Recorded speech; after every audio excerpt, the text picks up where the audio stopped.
Shalom Bapak Ibu, hari ini firman Tuhan diambil dari Yakobus, pasal yang pertama, ayatnya yang kedua sampai keempat. Ini luar biasa, dikatakan begini, saudara-saudaraku, anggaplah sebagai suatu kebahagiaan apabila kamu jatuh ke dalam berbagai-bagai pencobaan.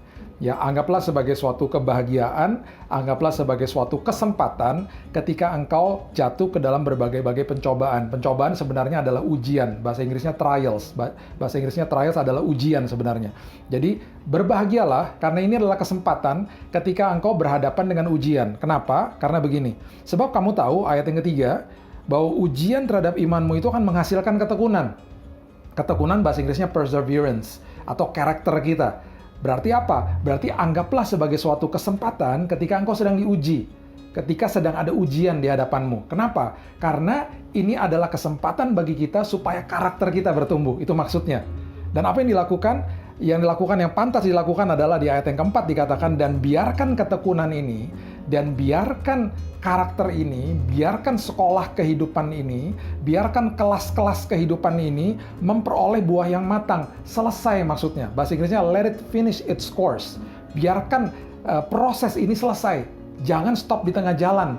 Jangan kabur.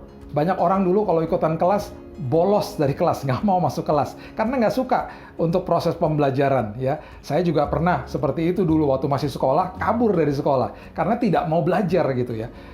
Perhatikan ayat ini mengatakan, biarkanlah ketekunan itu, biarkanlah sekolah kehidupan itu, biarkanlah karakter itu yang sedang dibentuk itu selesai, memperoleh buah yang matang. Supaya apa? Supaya kamu menjadi sempurna, utuh, dan tidak kekurangan suatu apapun.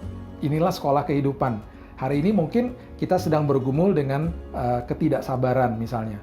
Ya, saya biasanya tidak sabar. Saya mengambil keputusan hari ini untuk sabar. Dan sering kali memang Tuhan biarkan ujian-ujian itu terjadi supaya saya jadi sabar. Jangan putus di tengah jalan. Jangan tidak mau diproses. Ikuti prosesnya. Dan Alkitab mengatakan dengan jelas, anggaplah sebagai suatu kebahagiaan. Ini adalah kesempatan di mana saya bisa diuji. Ingat, ujian itu diberikan supaya gurunya tahu bahwa murid-muridnya menguasai materinya. Ya, jadi ketika diuji juga Tuhan mau tahu apakah kita mengerti firman-Nya. Makanya diuji terus, ya. Ujian artinya adalah mengeluarkan kelemahan kita dan memakai kelemahan itu untuk membuat kita lebih baik. Ya, beda dengan cobaan. Cobaan adalah mengeluarkan kelemahan kita dan memakai kelemahan itu untuk menghancurkan kita. Itu beda, itu yang iblis berikan. Tapi ujian itu adalah mengeluarkan kelemahan kita dan memakai kelemahan itu untuk membuat kita lebih baik. Makanya ketika kita diuji, kita dapat hasilnya, ada nomor-nomor yang salah gitu ya. Kita belajar lagi, ketika diuji lagi, kita sanggup melakukannya. Kita lebih cakap melakukannya, karena kita belajar bahwa itu kelemahan saya. Jadi ketika kita masuk ke dalam sekolah kehidupan, ketika kita sedang diuji, bersukacitalah karena ini adalah kesempatan di mana saya belajar, di mana saya akhirnya menyelesaikan sekolah kehidupan saya. Yang tadinya saya tidak sabar jadi sabar, yang tadinya saya nggak murah hati jadi murah hati, yang tadinya saya susah untuk mengampuni seseorang, saya sekarang lebih mudah untuk mengampuni, lebih mudah untuk melepaskan pengampunan.